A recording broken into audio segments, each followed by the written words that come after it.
Good afternoon. It is 1 o'clock Central Standard Time at Dallas ISD STEM Environmental Education Center. We want to say a special welcome to Central from Dallas, MB Henderson from Dallas, and Thelma Richardson from Dallas. Thank you for joining us. Hope you enjoy the program.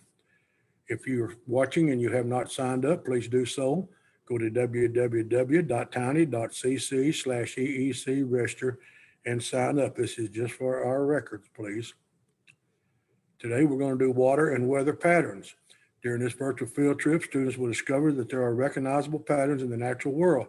Students will differentiate between weather and climate and be able to explain how the sun and the ocean interact in the water cycle.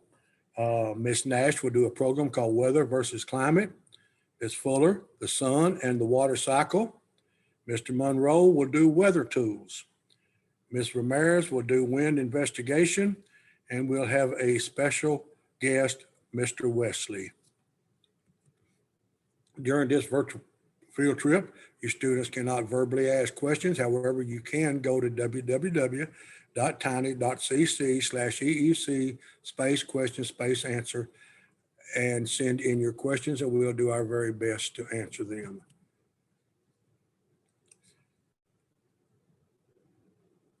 Now I'm going to stop sharing my screen.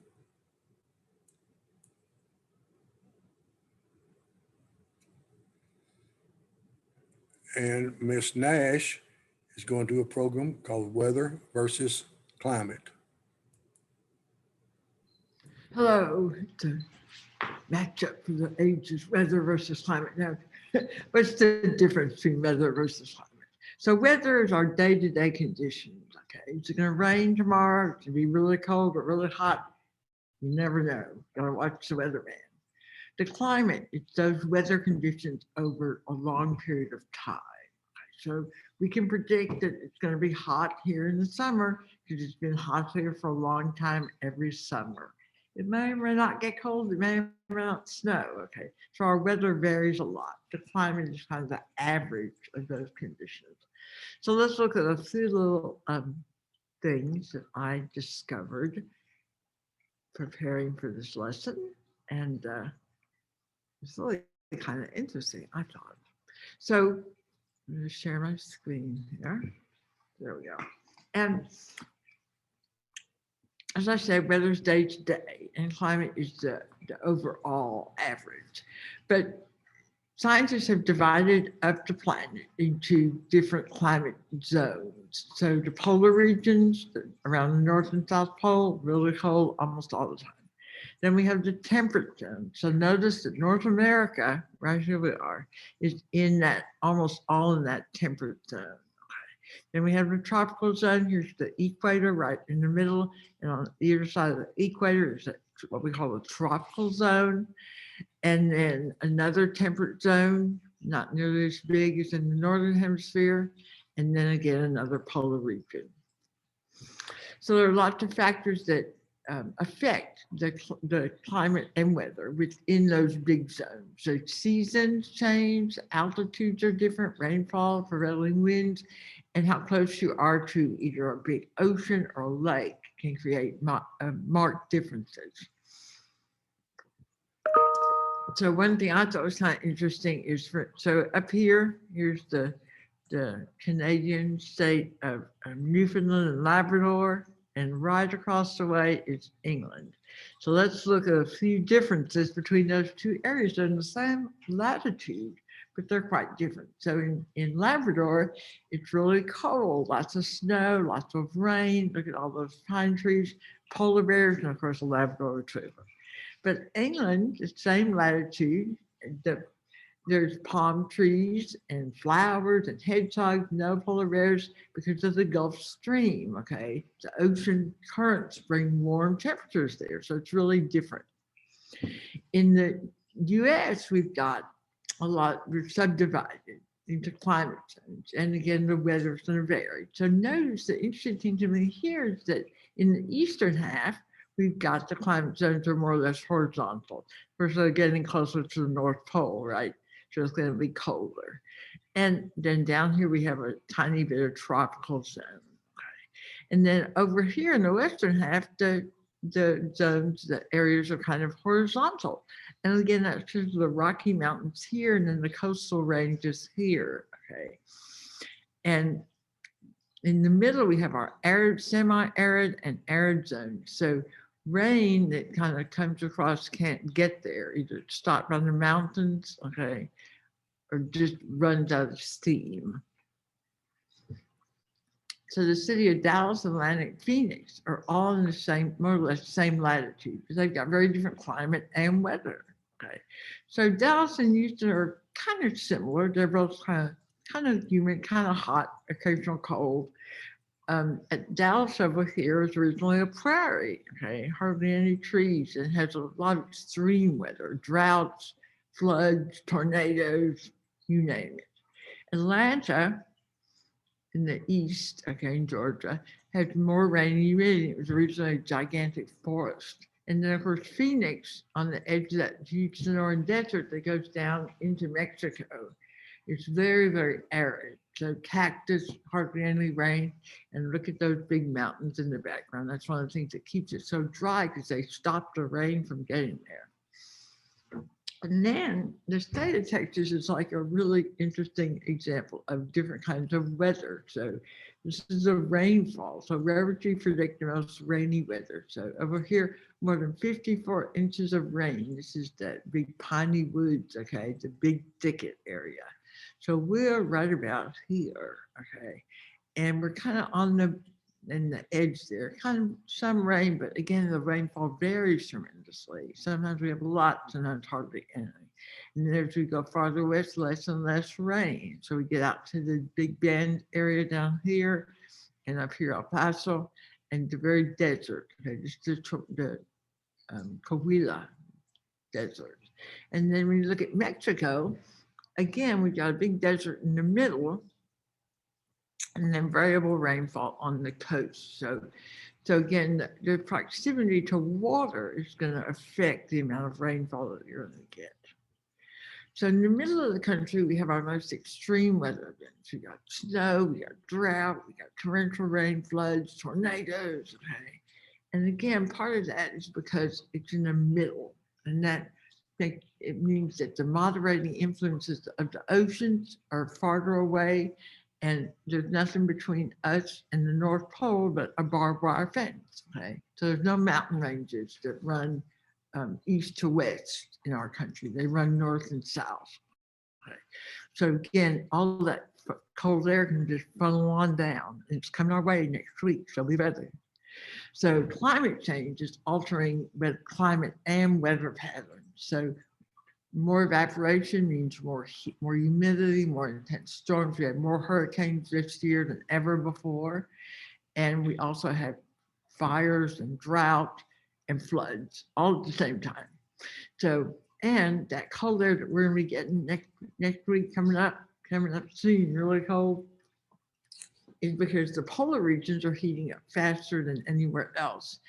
And normally that cold air is kind of trapped up there around the North Pole. But as it gets hotter up there, it can break out and come down to us, and that's what causes our polar vortex, okay, that we're going to be getting soon. Okay, so weather and climate are important. We all need to think about it. Think about what we can do for our planet. Okay, and if you have any questions, you can ask Dr. Gorman. Yes, we did have a question. What will the weather be like for the rest of the week? Well, tomorrow it's going to be about 15 degrees colder than it is today, and it progressively drops throughout the week. But the ultimate will be Saturday, and it looks like the high will only be 28, and the low at night could be down as low as 13. So you better get your winter coats out, and I wouldn't plan on playing any baseball on Saturday or Sunday if I were you. And now Miss Fuller is going to tell you about the water cycle and the sun. Good afternoon, boys and girls. We're going to be talking about the sun and about it being the engine that propels the weather on our planet. So let me go ahead and share my screen with you. We're going to talk about the water cycle. Now, the state of Texas has the water cycle in your science curriculum, kindergarten through 8th grade. The reason why is it's very important, and they want you to understand how the water cycle works. So the sun and the oceans are part of the weather and the water cycle, and the sun provides the energy for the water cycle. So energy of the sun, if you see a bank of clouds and you see the sun is a star. It has nuclear fusion in its center, which creates light and heat energy. Almost all the energy that we use here on our planet Earth comes from the sun. That heat from the sun heats the earth unevenly, forming winds. So that's where our winds come from, and also our weather, but it also creates evaporation. Now, when you think of our planet, it's named Terra, that's Latin for Earth, but actually when you look at our planet, but they should have named us Awa, water instead, because 71% of our planet is covered in water. It's not 71% of the planet isn't water. It's 71% of the surface is covered in water. And almost all of that water is in the oceans. And the oceans are the one that interact with that energy from the sun. And we're going to talk about that in just a minute. Now, these are a picture of the oceans. Actually, we just have one great big old ocean here on our planet. And but because we've got different places and different peoples, we've named sections of that great big old ocean, the Pacific, the Atlantic, the Arctic, the Indian, the Antarctic, and so on. We also have some smaller seas. Now, these oceans are saline. That means they're salty. And here is a picture of the water cycle. Now you see the sun in the upper right-hand corner, providing the energy for the water cycle to take place. Now cycle means circle that has no beginning and no end. It continues all the time, even when the sun goes down, the water cycle is still at work. We've got water storage in the oceans. Then we have evaporation taking place where the sun changes the liquid water into a gas, water vapor. It rises in the air. When it gets to a certain altitude, it condenses. That means it goes back to the liquid form, but it condenses in very, very small droplets. And then it forms clouds, and then the clouds release water in the form of precipitation, rain, snow, sleet, and hail. That falls on the earth, and then it goes down the streams and the rivers, but it all eventually ends up back in the ocean. Now, some of it is stored as fresh water. We have lakes and streams and rivers and ice. Ice is not salty. Ice is fresh water. That's why when the poles melt, when the glaciers melt, it adds fresh water to the ocean, not salty water. And so there's a lot of surface runoff, and that's why you want to not litter and not put poisonous things in your yard, because it will eventually end up in the oceans. And if the oceans have a bad day, then everybody on the planet has a bad day, both the plants and the animals. Oops, I need to go back one. All right, so let's talk about why the oceans. And this is the reason why. Salt water, the ocean water, is 97.5% of the water on the earth. Fresh water is only 2.5%.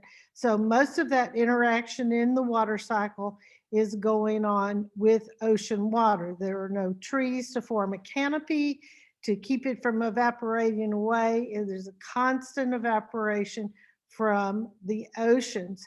Now, we've got a lot of other things interacting. I'm not saying that fresh water doesn't evaporate, because it does. And also we have transpiration from the trees. But anyway, and when the when the water vapor rises up and it condenses, it doesn't condense in the air by its own. It has to condense on something. So what it condenses on are dust particles. If we didn't have dust particles, we would not have clouds. So these dust particles, the water vapor condenses on it, it forms a cloud droplet, then it forms a cloud, which are extremely heavy, and then it has precipitation. My time has expired, so if you have any questions, I'm going to turn it over to Dr. Gorman, and he'll answer any questions that you have. Thank you. Miss Fuller, one of the students wanted to know, can you drink the ocean water? As it is currently, you walk out there and get a glass of it. No, you cannot drink it like that. However, they do have a process that it can go through. There is a town, I think in Greenland or Iceland or somewhere, that they desalt their water. When I was on a huge aircraft carrier for a couple of years of my life, we had our own desalting plant on there. We took the ocean water, desalted it, and made it semi-drinkable. I'm not going to tell you it tasted real good, but anyway, we made our own water. But normally, no, you cannot drink it. It's just too salty. All right. Thank you again, Ms. Fuller. And we're going to let Mr. Monroe tell us all he knows about weather tools.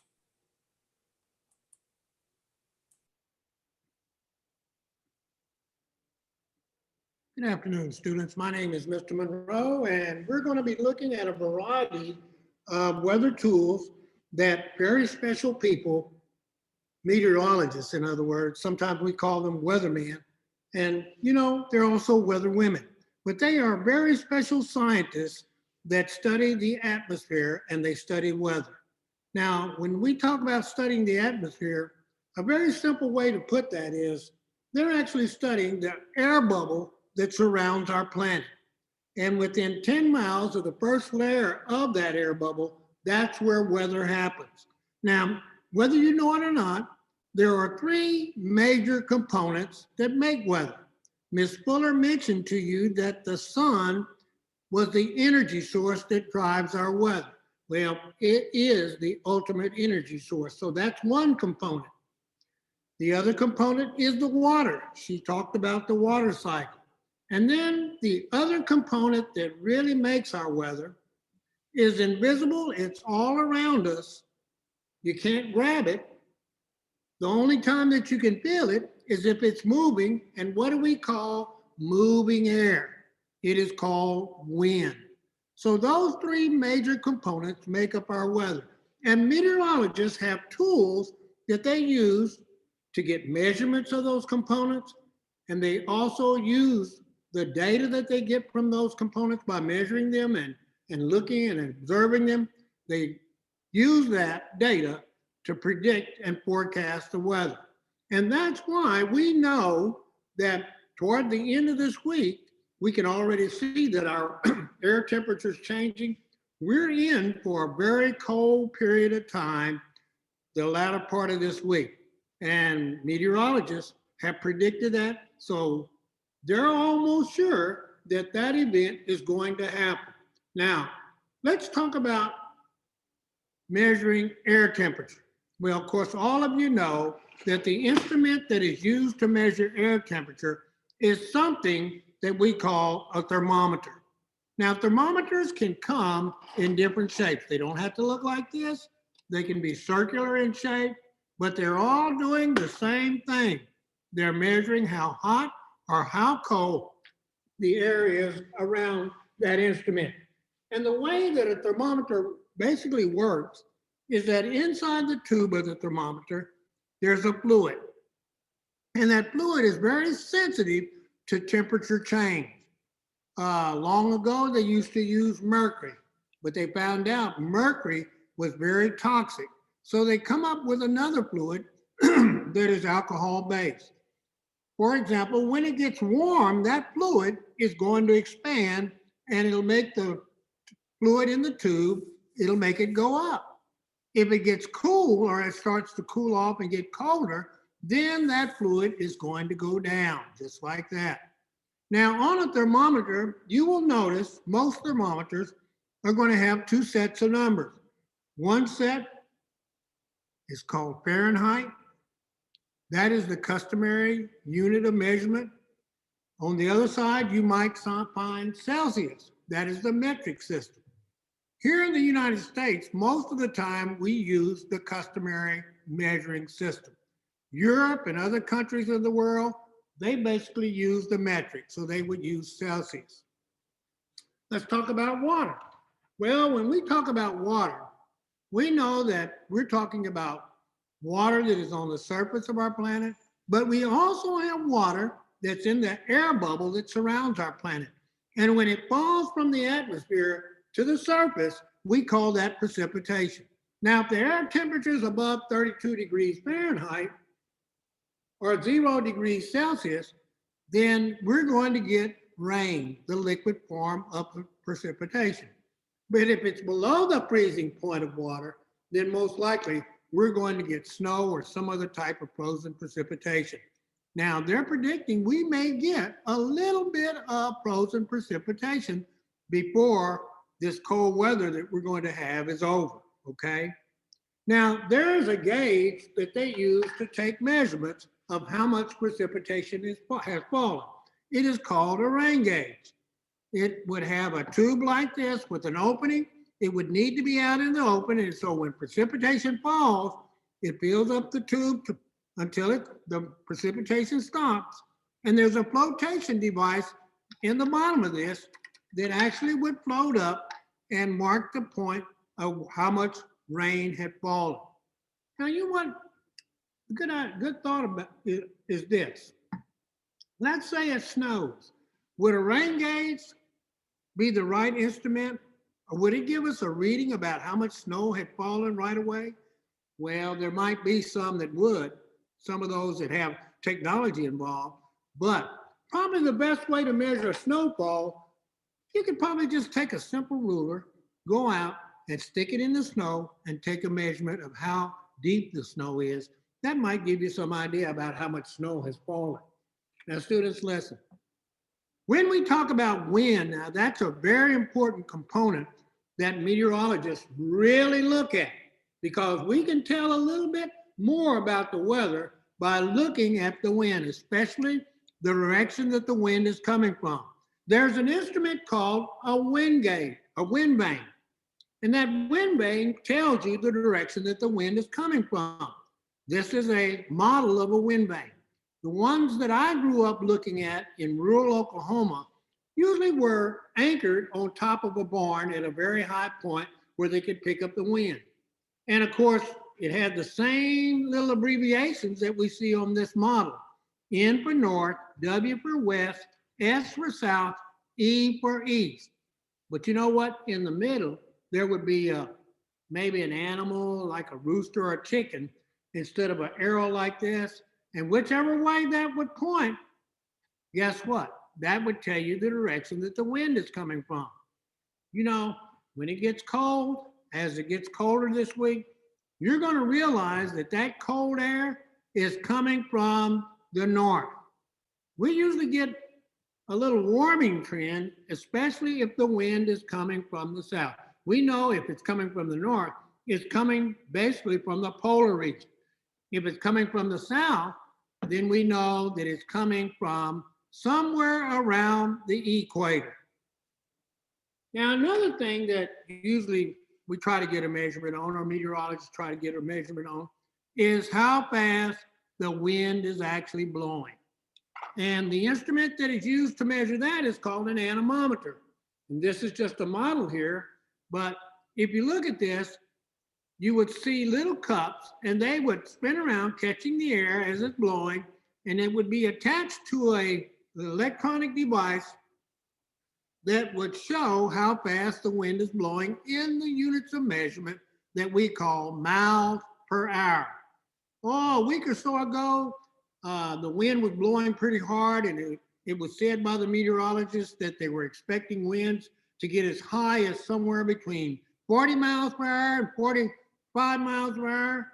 And boy, that would have really been fast, strong wind. And I believe it did, because I stepped out in my yard that day and I could see the big trees doing what I call the wind dance. They were weaving back and forth. And because they were so big, I knew the wind was very strong because little weak old winds wouldn't even make those trees bend and weave like they were moving. But it's called an anemometer, okay? Now, there are other instruments that meteorologists use also. They have one that will actually measure how heavy the air is. They also have it's called a barometer. They also have one called a hygrometer. And that one measures how much moisture is in the air, okay? They also have huge, big balloons that they release into the atmosphere called weather balloons that carries units that can send back data as far as what's going on as high as the clouds are. And then they have radar, Doppler radar that can tell you when a severe thunderstorm is on its way, and maybe even if it has a vortex in it that we call a tornado. Another thing they use satellites that orbit around our planet, taking pictures of cloud formations and weather fronts. And they send that data back to the meteorologist, and they can track the movement of these weather patterns to, again, help them to make predictions and forecasts. You know, they have some simple things that they use also. In fact, I went on by this, but I want to share this with you, a windsock. A windsock does the same thing as a wind vane and an anemometer. A windsock is going to tell you how strong the wind is and which direction the wind is coming from. And you know, I wanted you all to see a windsock work. So I went to try to buy one day, and you know what? I went to several stores, and as I was asking the salesperson if they had windsocks, they would tell me they didn't know what it was. They didn't know what a windsock was. And I thought, I even had a young man tell me, he says, mister, is a windsock a very special sock that you put on your feet? And I had to tell him, no, it's an instrument that is used to determine what direction the wind is coming from and how strong the wind is. Well, since I couldn't buy one, we have a creative teacher on staff here. She made one for us. And so we're going to watch this just for a minute. It's the last little activity that I'm going to do. I've got a blower here that I'm going to provide a little wind, and let's see how that windsock is going to act. Kind of hooked up. There we go. Look at that. Now that's strong wind there blowing that windsock. We can tell what direction the wind is coming from, and we can tell that this wind is pretty strong. Now again, students, they put all this information together, and they use one more tool. It's called a weather map. They chart all that information on the weather map, and they can figure out which way those patterns are moving. Because the United States is in the northern hemisphere, most weather patterns will move from the west to the east. Except something's happening a little different this time. That polar vortex, guess where it's coming from? It's coming from up north, coming straight down on us. You guys stay warm, wrap up toward the end of this week. And I want you guys to have a good day the rest of the day. And if any of you have any questions, I'm going to turn it over to Mr. Gorman, or Dr. Gorman, so he can answer those questions for you. Thank you, Mr. Monroe. And the question is, what is the most common instrument used in weather predicting and weather forecasting? And I can tell you my favorite, and I think it's most everybody, and that is the thermometer. I just got through looking at the weather for the rest of the week. Now the wind speed matters a little bit to me and where the wind's coming from and this, that, and the other. But the first thing I look for would be the temperature. And believe me, Saturday, Sunday, and Monday, it's all, according to the forecast, it's going to all be below freezing. So like Mr. Monroe just said, bundle up and get ready for a really heck of an end to our winter here in Seagoville, Texas. And now Ms. Ramirez is going to do a wind experiment for you. Hello, my name is Ms. Ramirez, and we're going to be learning about wind and doing a quick little wind experiment. So I'm going to share my screen with you guys so we can start our presentation. And the first thing I'm going to show you guys is just a quick little video of some wind here at the Environmental Center. So what we're going to be doing, just a couple of things. I have a couple of essential questions for you guys. So as we go through the PowerPoint today, see if you can find the answers to these 3 questions. So the first question is, what is wind? The second question is, water heats up and cools down either slower or faster than land. So again, hopefully by the end of the presentation, you'll be able to circle which one is right. And then number 3, why does the different heating and cooling rates of land and water even matter? So what does that cause? So keep those 3 questions in mind, and hopefully by the end of the presentation, you'll be able to answer all 3 of those questions. And if you need to, you can take a moment to pause the video and write those questions down. That way you can remember them throughout the video. So let me start our little video, wind at the EEC. So essentially, gases move from high pressure areas to lower pressure areas. The bigger the difference between pressures, the faster the air will move. And that rush of air that's moving is known as the wind. So wind is a part of weather that we experience pretty much on a daily basis. And it's caused, again, by differences in air pressure and also differences in temperature between 2 different areas. And so hopefully you saw some pretty cool examples of wind here at the center with our moving flags, our moving windmill, and our windsock, as well as how wind helped to move the water in our lake.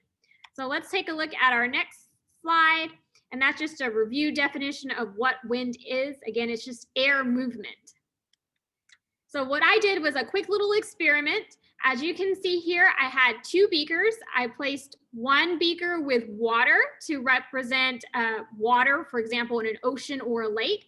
And then I filled another beaker with soil to represent the land. And this is my control. So I put them in my classroom, and you can see if we read our thermometers, hopefully you guys can kind of zoom in and see what those read. But if you can look at our thermometers, you can tell that the temperature while they were inside is about the same. So they read about 66 degrees Fahrenheit or 19 degrees Celsius. Now what I actually did is I put them outside in direct sunlight. So make a quick hypothesis. What do you think is going to happen to the temperature of the water? And what do you think is going to happen to the temperature of the soil, and why? So I put them outside in direct sunlight, and this is what happened. So go ahead and make some quick measurements, see if you can read the temperatures for both of these.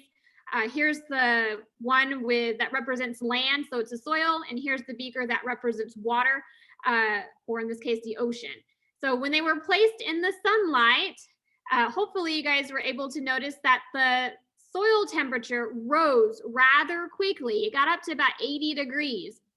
And then the water, however, it didn't rise as fast. So if we were to read them, we can see that the soil temperature got up to 80 and our water temperature only got up to about 74. So this lets us know that land will actually heat up faster than water. And here's a quick little diagram to help you explain that. So this represents the daytime because I put them in direct sunlight. So land heats up faster than bodies of water, and you can see from our thermometer temperatures that's true. And when we have this difference in temperatures between land and water, that is what creates breezes. So for those that live near an ocean, this would create sea breezes. So cool air from the sea will blow onto the warmer land. So that represents the daytime. Now we're going to represent the nighttime by putting both of these beakers in the shade. So what do you think is going to happen to the temperature of the soil, which represents land, and the temperature of the water, which represents an ocean? So quickly make your guesses about what you think is going to happen to those temperatures. And we'll take a look. So this is them both placed in the shade. So again, make your observations, see if you can read those thermometers. So here's our soil beaker and here's our water beaker. So let's take a look at those temperatures. In the shade, the soil read about 66 degrees Fahrenheit. So the soil temperature went down quite a bit. And then take a look at our beaker with water. So notice it was about 74 degrees Fahrenheit. So the water temperature in the shade actually stayed about the same as it was in the sunlight. So what does this tell us? So this tells us that not only does land heat up faster, but it also cools down faster as well.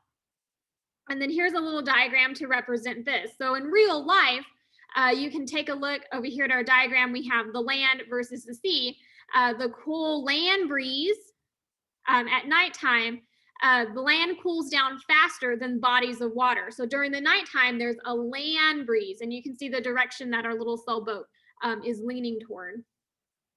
So how does this relate to us in our everyday life, since I know a lot of us don't live near an ocean? Well, it also relates back to any body of water, including lakes. So different heating and cooling rates of land and water, as well as the nearness to different landforms like an ocean or a lake, as well as mountains, those can all affect our daily and our seasonal temperatures. So take a look at our little infographic over here. During the daytime, it's often cooler during near a body of water. So if you're on a coast, it's usually cooler by the coast than it is further inland. And then if you take a look at our map over here, this is for a lake. You can see it's very similar for those living around a lake. And then this is relating toward mountains and how those mountains also affect temperatures and breezes as well. So I have a challenge question for you guys, and it relates to wind. So I would like for you guys to research a weather phenomena with extreme winds. So what causes that weather phenomena? Where does it commonly occur, and how does it affect people? So if you look at some of my little pictures here, I have examples of windy weather from downburst and straight line winds. And back in 2017, there were some straight line winds that knocked over my 15-foot windmill, and it crashed over into my neighbor's fence. So I remember that day.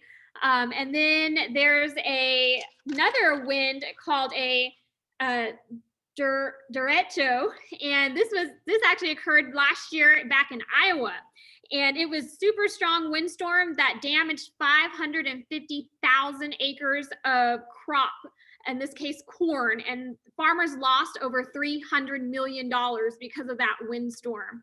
And then of course we know hurricanes that happen along the Gulf, tornadoes. For those here in Dallas, back in October of 2019, most of y'all experienced the tornadoes that came across Dallas and even damaged 3 of our schools, Thomas Jefferson, Cary, and Walnut Middle School.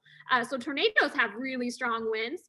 And then here we have a haboob, and it's a type of dust storm, so crazy winds that can carry dust long distances. So they're most common in Africa, but actually places here in the southwestern US can experience places or these weather phenomena as well. And then also water spouts. And then the one last one that I thought was the coolest was this weather phenomena, and it's called snow rollers. And it occurs when strong winds will actually move soft snow, and it creates these kind of like rolls of snow. So it's Mother's Nature way of making a snowman. I thought that was pretty cool, and it's common up in Vermont, northern US, and Idaho have experienced this. They're kind of rare because you have to have that certain kind of weather conditions that produce a sticky snow that's light enough to be moved by wind. So that's a pretty cool weather phenomena too. So see if you guys can research some of those interesting weather phenomena that have different winds. So I'm going to stop my screen share, and that's all I have for you guys for winds. So we're going to pass it to Dr. Gorman, and he's going to answer any questions. Thank you, Mr. Maris. I got so interested a while ago in telling you what the instrument did. I don't think I even answered Mr. Monroe's question. And the most common weather instrument is the thermometer, which we use to measure temperature. And now for Ms. Ramirez's question. Will dark colored soil heat up faster than light colored soil? You told us about water and soil. And yes, it will. The dark colored soil will absorb heat much faster than the light colored will. Now I'm going to share my screen. We're going to do, we're going to meet Mr. Wesley. I'm sorry, I forgot about, we have a guest speaker, and Mr. Broughton will introduce our guest speaker. Thank you, Dr. Gorman. So I'm going to share my screen real quick here, and we're going to meet Mr. Wesley, who is a meteorologist, who's going to tell you all about what he does. He works for the Texas Commission on Environmental Quality. Over there, they study the air, land, and water, just like you do in 5th grade. So this might be a good resource for you if you're ever doing research on air, land, or water. And part of the Texas Commission on Environmental Quality is takecareoftexas.org. They have a lot of great information on how to take care of our water, take care of our air, reduce waste, and just in general, take care of Texas. There's a lot of great information for kids and teachers there. Most, if not all of it, is free. So I would suggest checking that out if you're looking for information on how to take care of Texas. But now we're going to meet Mr. Wesley so he can tell you what a meteorologist does. Hi, my name is Wesley, and I'm a meteorologist with the Texas Commission on Environmental Quality, but we call it the TCEQ for short. The TCEQ is a state agency that protects our environment and makes sure our air, water, and land is protected from pollutants. We also teach Texans about how they can help keep Texas's environment clean. I'm a meteorologist, but you might have heard the job called a weatherman. A meteorologist is a scientist who studies the weather and makes a forecast so we know what the weather will be in the future, which could be the weather tomorrow or the weather in a month. I'm a little different than the weatherman you see on TV. I track weather to study how it will affect our environment, as well as track how it affects air pollution. Sometimes pollutants can make our air dirty, which is especially important to know if you have asthma or other health problems. I make sure Texans know when the air is safe and clean to play outside. We use a colored chart to show how clean the air is. Green is the best and purple is the worst. Typically, we see orange ozone action days in the summertime when there's lots of sunshine and winds are light. They're also more common in big cities where there are more cars. To study the weather, I use weather measurements. Those are taken by air monitoring instruments and by air investigators. They work all across Texas, taking data with handheld monitors, air monitoring vehicles, and stationary air monitors. Their machines can sense lots of different things about the air that we can't see with just our eyes. They can tell us the temperature, pressure, humidity, and different types of invisible particles that are floating in our air. I use the information they gather to decide what that means for the weather and predict the amount of pollution that might be in the air. You can even monitor the weather yourself by using thermometers, rain gauges, anemometers, wind vanes, barometers, and hygrometers. Texas weather is very unique and special. Texas is very large, which means we have different types of weather across the state, even in a single day. It could be snowing in Amarillo while people in Corpus Christi are playing at the beach. In Texas, we have beaches and mountains, plains and hills, swamps and deserts, forests, and, well, you get the picture. Because of these different types of land, we see lots of different types of weather. Some of the types of weather we see in Texas are thunderstorms, hurricanes, tornadoes, snow, and fog. Texas has several different types of weather patterns that we see year after year in our state. Some common weather patterns we see are cold fronts, which are large areas of cold air that move across the state. Cold fronts cause some of the most interesting weather events that happen in Texas. When a cold front comes through, it's pushing the warm ocean air back out over the Gulf of Mexico and brings in the cold mountain air from the north. It happens all across the state as the cold front moves. This is why you might wear shorts one day, but the next day you might need a jacket. Another interesting weather event we see in Texas is hurricanes. They are very interesting to watch because we, as meteorologists, try to figure out where they are going to go. This is important so we can know whether or not it will cause problems for people who live close to the coast of Texas. It is important to know the difference between weather and climate. Weather is what is happening today and the next several days. Climate is the average weather over a longer period of time, like months and years. For example, even if the weather is rainy today, if it is the only time it has rained in the last 6 months, the overall climate during this time period would be dry. At the TCEQ, we track both weather and climate, since they are both very important. Thanks for taking the time to learn more about how the TCEQ helps you take care of Texas. And I'd like to give a special thanks to the Texas Commission on Environmental Quality, and especially to Mr. Wesley for working with us on this virtual field trip. Hopefully now, students, you know what being a meteorologist is all about. And if you enjoy the learning about the weather, maybe that's a career that you could do when you get older. So I'm going to stop sharing my screen here and turn it back over to Dr. Gorman to answer any questions. Thank you, Mr. Broughton, and thank you, Mr. Wesley. That was a very interesting presentation. And now I am going to share my screen.